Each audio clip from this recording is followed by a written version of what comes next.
마태복음 24장 45절에서 47절까지 우리 세 절만 같이 읽겠습니다. 시작. 충성되고 지혜 있는 종이 되어 주인에게 그 집 사람들을 맡아 때를 따라 양식을 나눠줄 자가 누구냐? 주인이 올 때에 그 종이 이렇게 하는 것을 보면 그 종이 복이 있으리라. 내가 진실로 너에게 이르노니 주인이 그의 모든 소유를 그에게 맡기리라. 아멘. 충성되고 지혜 있는 종이 되어줄 수 있기를 간절히 바랍니다. 하나님은 우리를 구원을 시키는 것, 거기서 머물러 있지 않고 우리를 부르셔서 우리가 숨쉬고 살아가는 날 동안에 하나님의 우리의 뜻에 따라 살아낼 수 있는 그 삶이 우리 가운데 필요로 해요. 나 한 사람 예수님 믿고 구원받고 천국 가자. 이것처럼 이기적인 것이 없어요. 하나님의 은혜를 받았으니 그럼 하나님 내가 어떡할까요? 주를 위해서 어떻게 살아가야 할까요? 이게 은혜를 받은 사람들이 보일 반응이지. 은혜 받았다는데 나 한 사람 구원받았으면 그걸로 끝나. 이러지 않기를 간절히 바랍니다. 여러분 군에 입대하면 제일 먼저 배우는 게 뭔지 아세요? 제일 먼저 가르침을 받아요. 격리를 가려요. 격리. 딱 하는 거. 자세. 네, 제일 먼저. 네, 왜냐면 인사를 하잖아요. 군대 가서 사람을 만나면 인사를 하는데 격례를 해요. 그러면 이 격례라고 한다는 말은 존경을 표시를 하는 건데요. 각각 군대에 따라서 그렇게 격례를 할 때에 말하는 게 달라요. 쓰는 말이 다르죠. 가장 많이 흔히 쓰는 말이 뭐예요? 충성 그러죠. 네, 충성이라는 말을 많이 합니다. 한자로 풀이하면 마음으로 우러나오는 정성인데요. 조금 쉽게 말하면 이렇습니다. 변덕을 떨지 않는다. 이게 충성입니다. 변덕을 떨지. 변덕이 뭔지 알죠? 빈대떡 뒤집듯이 계속해서 충성, 변덕스럽지 않겠습니다. 명령만 하십시오. 내가 그 명령을 지키는데 내 마음이 흔들리지 아니하고 가겠습니다. 이런 거겠죠. 여러분 오늘 우리가 하나님의 말씀을 매주마다 들어요. 그리고 여러분들이 말씀 묵상하기도 하고요. 그런데 그 말씀을 우리가 듣지만 끝에는 어디까지 가야 결국은 하나님을 경험하는 자리에 가고 하나님이 일하신 역사가 일어날까요? 그게 이제 하나님을 경험하는 삶을 통해 더 디테일하게 배울 텐데 바로 순종이에요. 우리는 많은 사람들이 말씀을 듣고 생각하고 깨닫고 여기까지는 잘해요. 은혜를 받았다 하는 것까지도 잘해요. 근데 문제는 거기서 끝나는 거예요. 네, 우리가 유튜브를 찾아봐서 이런 거구나. 나름대로 유튜브를 통해서 수많은 정보를 듣고 깨달지만 과연 그 중에 여러분들이 실천하는 거 몇 가지나 되나요? 알지만 순종하지 않고 실천하지 않는 게 많잖아요. 하나님 말씀도 그런 것 같아요. 말씀을 들어서 이렇게 살아야지, 이렇게 살아야지 함에도 불구하고 결국은 내 마음이 변덕이 일어났는지 쉽게 그 말씀에 따라 살지 못하는 부분이 바로 우리들의 모습인데 그런 것을 놓고 기도하셔야 돼요. 우리는 기도하라고 했을 때에 그냥 내가 바라고 원하는 거, 뭔가 구체적으로 디테일하게 보이는 거 이런 거 그렇게 많이 기도하지만 혹시 이뤄놓고 기도한 적이 있어요? 하나님 내 안에 변덕이 너무나 많고요. 생각나고 깨달아지지만 행하지 못해 너무 많아요. 아버지요 성령의 역사하여 주셔서 내 마음 변덕이 심하지 않도록 결단한 만큼 행하시게 해주십시오. 기도하는 거예요. 그래서 충성이 성령의 열매 중에 들어가 있는 거잖아요. 그렇지 않습니까? 충성은 성령의 열매예요. 그걸 놓고 기도해야 돼요. 성령의 열매 9가지는요. 그는 내가 기도해서 성령을 만나야지만 얻을 수 있는 거잖아요. 그죠? 그러면 그 성령의 9가지 중에 내가 무엇이 부족한지를 그거를 찾아내서 기도하셔야 돼요. 네. 하나님은 그걸 너무나 기뻐하신다는 겁니다. 예수님께서 제자들에게 충성되고 지혜 있는 종이 될 것을 말씀하십니다. 오늘이나 내일이나 변함없이 하나님이 부탁하셨다면 예스 하는 그런 종이 되어지기를 원해요. 그래서 제자들을 같이 3년 동안 먹고 그리고 같이 가르치고 그렇게 한 거지 않습니까? 네. 너가 이렇게 살아야 된다, 이렇게 해야 된다. 근데 결국은 예수님께 십자가 못 박혀 돌아가실 때에 그 가르침이 무식하게 될 정도로 다 뿔뿔이 도망을 갔지만 성령이 역사하니, 성령이 임하니 죽음의 자리까지 가는 그 종의 모습을 보이잖아요. 여러분, 좋은 군인은 싸움을 잘하는 군인이기 전에 얼마나 위에서부터 전달되어져 있는 명령을 따라 잘 지키느냐 하는 것에 달려져 있어요. 여러분, 전쟁에서 싸움이라고 한다는 것은 위에서 모든 정보를 가지고 다 이렇게 해라 저렇게 해라라고 명령을 통해서 전쟁을 하게 하죠. 현장 전쟁터에 있는 군사들은 앞에 현장이 최전방이기 때문에 전쟁의 상황을 모르고 싸울 때가 되게 많아요. 이게 내 생각 전쟁 속에서 내가 이 상황 속에서는 내가 앞으로 가야 되는데 위에서 내려오는 명령은 아니라 후퇴하라고 할 때가 있어요. 반면에 나는 후퇴하고 싶은데 나가라고 얘기할 때가 있어요. 싸움터에 있는 군사들은 전체적인 걸 다 보지 못해요. 하지만 위에서는 그걸 보고 있는 거죠. 아는 부분이기 때문에 명령을 하게 되어지는 겁니다. 그런 부분들 안에서 여러분, 우리가 하나님이 끊임없이 우리들에게 성경을 통해서 때로는 기도를 통해서 말씀하시고 얘기를 해주시는데 그것을 내가 듣고 내 삶으로 살아내어지려고 한다면 전적으로 하나님을 신뢰하지 아니하고서는, 전적으로 그 하나님 나한테 주신 말씀으로 받아들이지 아니하고서는 살아낼 수가 없어요. 우리 많은 사람들은 하나님을 신뢰한다라고 그렇게 쉽게 말을 하지만 그 신뢰를 한다는 것이 과연 무엇으로 나타나느냐? 내가 과연 말씀에 따라 살아내려고 하느냐 하는 것과 맞물려져 있거든요. 그런데 이 문제는 하나님에 대한 믿음과 신뢰가 쉽게 생기지 않는다는 거예요. 쉽게 생기지 않는다는 거예요. 다른 말로 말하면 어떤 문제가 생기고 어떤 어려움이 생기면 제일 먼저 하나님 앞에 나가서 무릎을 꿇는 것이 쉽지 않다라는 거죠. 저는 지금은 이제는 이제 목사가 되어졌으니까 그게 자동적으로 이제 습관이 되어졌지만 저 또한 믿음의 과정 속에 성장해 왔잖아요. 뭐 하나님을 믿고 하나님이 뭐든 할 수 있어. 전지전능하신 분이야. 무소부지하신 분이야. 어디는 다 계셔. 그런 걸 알고는 있지만 막상 현실 속에 닥치는 문제를 앞에 가지고 엎드려 기도하기까지는 오랜 세월이 걸렸어요. 왜 그럴까? 왜 그럴까? 오늘도 목회자의 입장에서 성도들 한 사람 한 사람 신방하고 보면 저 사람은 정말 기도해야 돼. 하나님 앞에 나와 엎드려 기도하면 될 텐데 여기까지 있는데 기도하지 않고 걱정만 해. 염려만 해. 네, 여러분도 그러지 않기를 소망합니다. 정말 이거는 훈련이 돼야 돼요. 저절로 되어지는 게 아니에요. 때가 되어지면 저절로 되겠지. 아니요. 때가 돼도 안 되더라고요. 어떻게 되는 거예요? 의지. 우리는 인격적으로 가진 존재잖아요.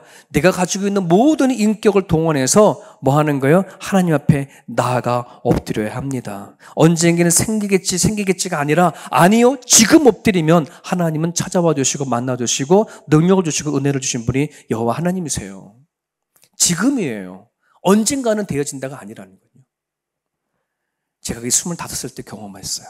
25살 때. 25살 때 제일 제가 힘들었던 게 뭐냐면 하나님 나는 왜 안 만나주세요? 뭐 이런 거였었어요. 저는 모태신앙으로서요 이렇게 누군가가 교회 안에서 난 예수님 만났다 경험했다 꿈꿨다 막 이런 사람들이 교회에 와가지고서는 모태신앙자도 아닌데 중간에 하나님 만나가지고 신앙생활 하는 사람 보면 너무나 부러웠어요. 그 사람 눈이 반짝반짝 빛나요. 성령 받아서 하나님이 뭔가 보여줬다 어떤 체험을 했다 한 사람들 만나면은요 얼굴이 광채가 나요. 근데 저는 모태신앙자인데 전혀 그런 걸 경험하지 않았으니까 그게 되게 부러우면서 하나님이 따졌어요. 하나님 어떻게 된 거예요 도대체? 아니 모태신앙인 나부터 먼저 보여주신지 해야 되는 거 아니겠어요? 그죠? 그런데 나중에는 이런 마음을 갖고 하나님을 원망만 했지 본격적으로 하나님 앞에 엎드려 기도는 안 해봤어요. 이게 저를 몰랐던 거예요. 알고는 있었던 것이었지 이 알미 하나님 앞에 납작 엎드려 기도를 해보지 못했었어요. 25살 때 그제서 해본 거예요. 그랬더니 그런 각오로, 그런 마음으로 했더니 하나님 뭐예요? 오시는 거예요. 아, 그러나 깨달은 게 있어요. 하나님이 안 온 게 아니었구나. 하늘의 빛처럼, 하늘의 햇빛처럼 날마다 계속해서 부어주시는데 내가 하나님을 향해서 방향을 틀지 않았던 것이지. 그죠?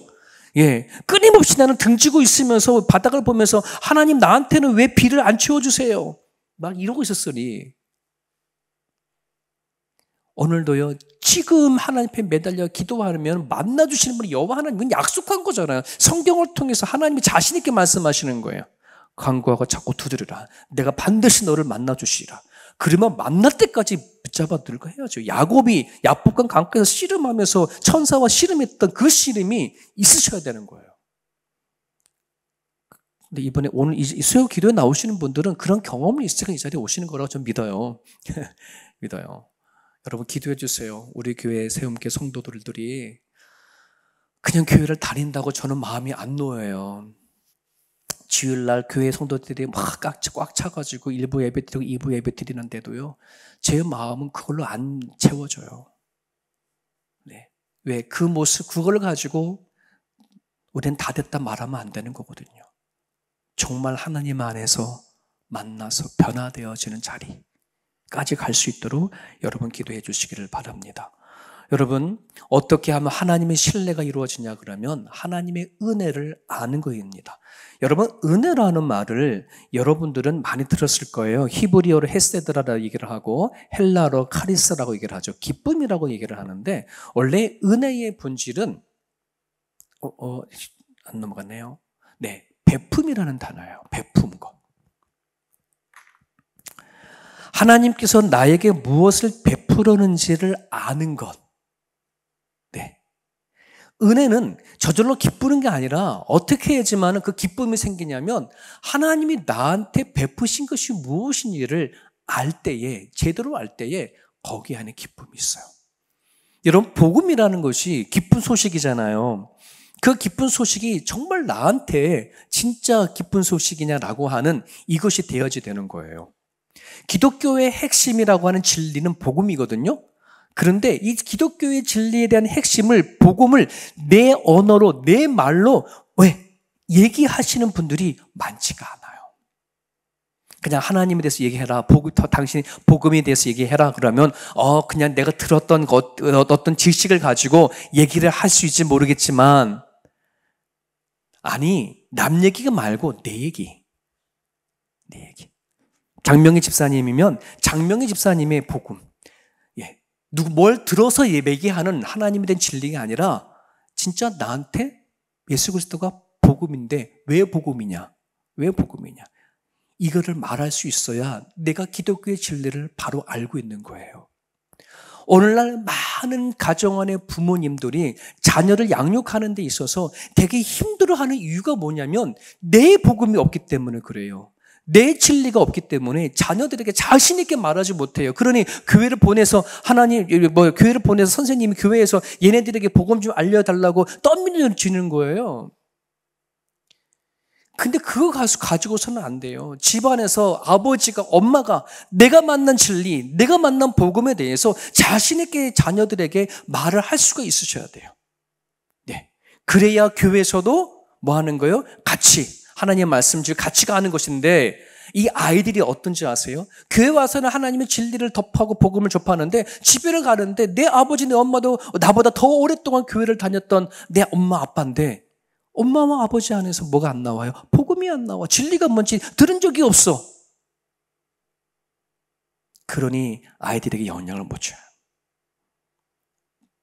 내가 만난 복음, 내가 나한테 복음이 뭐냐? 나한테 예수가 뭐냐?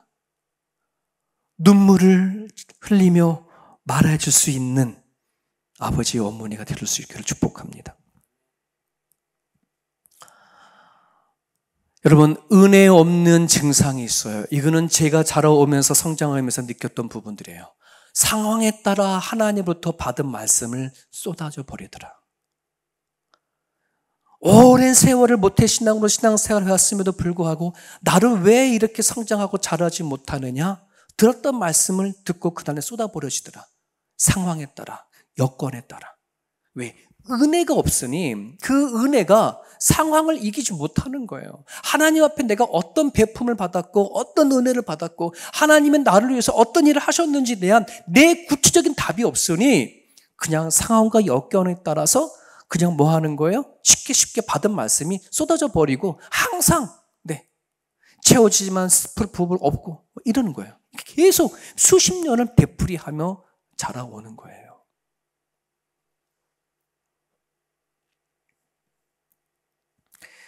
제가 그 목회하면서 술고래 집사님 한 분 계셨어요.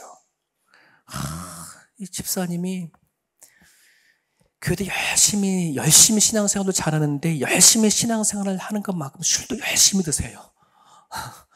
술고래예요. 그래요.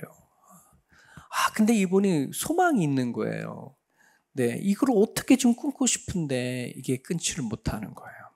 기도도 해보고 막 그래도 이게 자기를 이렇게 이기지 못하는 거예요. 그러다가 이분이 어느 날 어떤 큰 사건을 통해서 완전히 이게 돌아선 게 아니라 정말 주일날 예배 시간에 예배를 드리다가 은혜가 무엇인지를 완전히 뒤통수 맞은 것처럼 딱 맞게 당한 거예요. 하나님께서 자기에게 행하신 일들이 남의 얘기가 아니라 내 얘기구나라고 하는 믿어지는 순간으로 확 들어온 거예요. 성령의 역사인 거죠. 성령의 임재였던 거예요. 성령의 임재가 들어와 보니 자기 안에 계신 예수님께 술을 부을 수가 없는 그 생각이 번쩍 깨달아는 거죠. 술 고래였던 집사님이 술을 먹으려 할 때마다 자기 안에 계신 예수를 생각이 나는 거예요. 먹지 못하는 거예요. 그렇게 해서 술을 자동적으로 끊었어요. 은혜라고 하는 것이 이렇게 큰 능력이 있구나 하는 것을 깨달아요. 여러분, 군사로 살아내기 영적인 싸움에 힘있게 나아가려고 한다면 반드시 은혜를 경험해야 되는데, 여러분, 은혜를 알면 나타나는 보편적인 현상이 있어요. 내 아집, 내 고집, 끊을 수 없는 것들이 꺾어지는 거예요. 여러분, 이 고집이라는 게요, 다 있잖아요. 고집 없는 사람이 있어요? 저는 자라면서요, 우리가 많이 들었던 얘기가 이씨 고집이 되게 세다, 막 이런 말을 얘기 많이 들었어요. 그런데요, 최씨 고집도 대단하고 각각의 씨마다 다 고집이 있대요. 뭐 박씨 고집, 김씨 고집 할 것 없이 그냥 다 붙여주는 거구나. 누구나 다 고집이 있구나. 뭐 이런 생각을 많이 들었는데요. 이 내 안에 있는 이 고집 꺾기가 얼마나 어려운데요. 우리 아내는 저를 못 이겼어요. 제 고집이 세가지고. 그래서 결혼한 거거든요. 이때는 좀 필요했던 고집이 아니었나 싶은데, 하여튼 이 고집이라는 게 쉽게 꺾이지가 않아요. 타인에 대한 용서가 이루어져요. 이게 보편적인 현상이에요. 은혜를 내가 경험하게 되어지면 내 안에 있는 꺾지 못하는 것이 꺾어지더라. 내려놓을 수 내려지더라. 혹시 여러분들이 꺾어야 할 아집들, 고집들이 무엇이 있는지, 내가 정말 용서하고 품어야 할 것이 무엇이 있는지 이거를 깨닫고 나갈 수 있기를 간절히 바랍니다. 여러분, 하나님의 은혜를 깨닫고 나는 죽고 예수로 산다는 거, 결국 이게 내가 죽는 것 같지만 내가 예수로 사는 일이라고 말씀을 드렸잖아요. 혹시 지난 주일날 주보에 혹시 옆에 나간 글을 보신 적이 있어요? 우리는 주일을 지킨다라고 해서 나는 주일을 지킨다고 생각할지 모르겠지만, 아니, 주일이 나를 지키더라. 주일이 나를 지킨다. 내가 주일을 지키는 것처럼 느껴요? 내가 주일로 와서 예배 드리는 것처럼 느껴요? 아니, 드린 주일날 예배 드리는 그 예배가 나를 살리게 한다는 거예요. 나를 지키는 거라는 것이죠. 이런 생각을 가지셔야 돼요. 근데 마치 우리는 하나님을 위해서 뭔가 주일을 지켜 드리는 것처럼, 하나님 앞에 예배를 드리는 것처럼 우리는 그렇게 생각하는데, 아니요. 왜 예배를 드리냐면, 왜 기도하냐면, 왜 찬양하냐면 내가 살기 위해서요. 이것이 진짜 실감이 되어져야 하나님 앞에 나와 내가 살기 위해서 예배하는 거고, 내가 살기 위해서 주일을 지키는 것이지, 그렇지 아니하면 내가 하나님 앞에 뭔가 해드리려고 하는 그런 잘못된 생각 속에 거할 수 있어요. 여러분, 누군가가 이런 말을 했습니다. 예수 믿으려고 하니까 예수 믿으세요? 그랬더니 보면 믿을게요. 이렇게 말한 분이 계세요. 여러분, 예수를 믿으세요 라고 했을 때, 보면 믿을게요 라고 말했을 때에, 그럼 보면 믿으시는 걸까요? 보면 믿을 필요가 있을까요? 네? 보면 믿을 필요가 있을까요? 믿을 필요가 없지. 그죠? 보는 순간에 믿을 필요가 없는 거예요. 봤으니까. 자, 믿음이랑 같이 읽을까요? 시작. 지금 보이지 않는 것을 마치 보는 것처럼 대하는 것을 믿음이라 얘기하는 거예요. 사람들은 보면 믿겠다. 하나님의 살아계심을 내가 보면 믿겠다. 예수님을 보면 믿겠다. 나이가 뭔가 이루어짐을 내가 보면 믿겠다 하시는 분들이 많거든요. 보면 믿을 필요가 없어요. 봤으니까. 오늘 우리들이 가져야 할 믿음은 뭐냐면 우리는 보이지 않는 걸 지금 믿는 거잖아요. 하나님을 본 적도 없고 예수를 만난 적도 없고 성령 하나님을 눈으로 확인해 본 적도 없는데 우린 뭐 하는 거예요? 지금 믿고 있잖아요. 아브라함이 하나님이 불렀었을 때에 뭐 하는 거예요? 가보지 못했던 그 가나안에 뭐예요? 믿고 가는 거잖아요.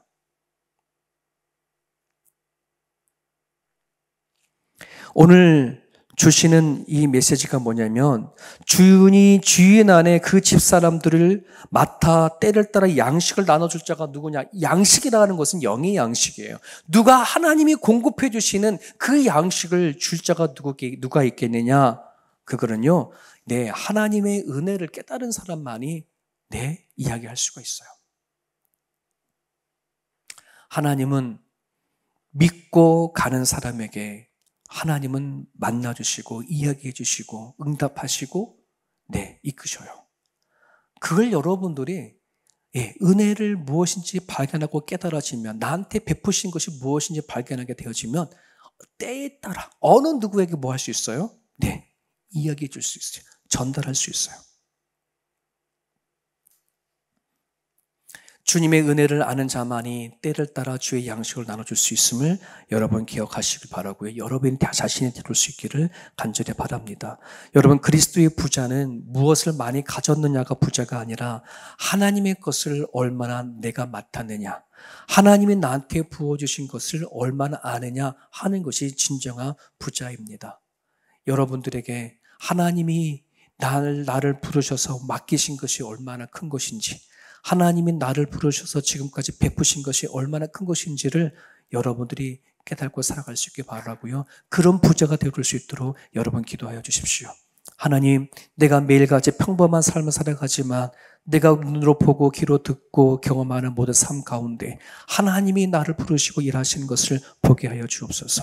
나한테 베푸시는 것이 무엇인지 알게 하여 주옵소서. 영의 눈을 열어주십시오. 영의 길을 열어주십시오. 하나님 아버지 주께서 나를 부르셔서 쓰시고자 하시는 것이 무엇인지 알게 해 주십시오. 그렇게 해서 여러분들이 경험하고 알게 되어지면 아들에게든 딸에게든 옆 사람에게든 친구에게든 뭐 할 수 있어요? 그때 하나님이 주시는 양식을 전달되어 줄 수 있어요. 여러분 군사라고 한다는 것은 다른 게 아니에요. 영적 싸움이에요. 하나님이 없는 곳에 하나님을 이야기할 수 있는 자가 군사예요. 싸우는 거예요. 마을 공동체가 왜 중요해요? 그 자리는 하나님의 이야기하는 자리이기 때문에 그만큼 중요한 거예요. 여러분이 살아간 삶의 가정들 또 일터 안에서 하나님의 이야기를 할 수 있는 저와 여러분의 모습이 되어지기를 간절히 바랍니다. 오늘 주신 말씀을 붙잡고요. 이 시간 여러분 기도했으면 좋겠습니다. 하나님의 은혜를 아는 군사가 되어줄 수 있도록 여러분들 기도해 주시기를 이 시간 바라고요. 또한 기도하실 때에 하나님, 내 안에 하나님을 아는 지혜를 주십시오. 그리고 내 안에 있는 믿음이 연약해지지 않도록 날마다 찾아와 주시고 성령께서 일하여 주십시오라고 하는 간절한 마음을 가지고 이 시간 같이 한번 기도하기 원합니다. 자유롭게 기도하시도록 하기 원합니다.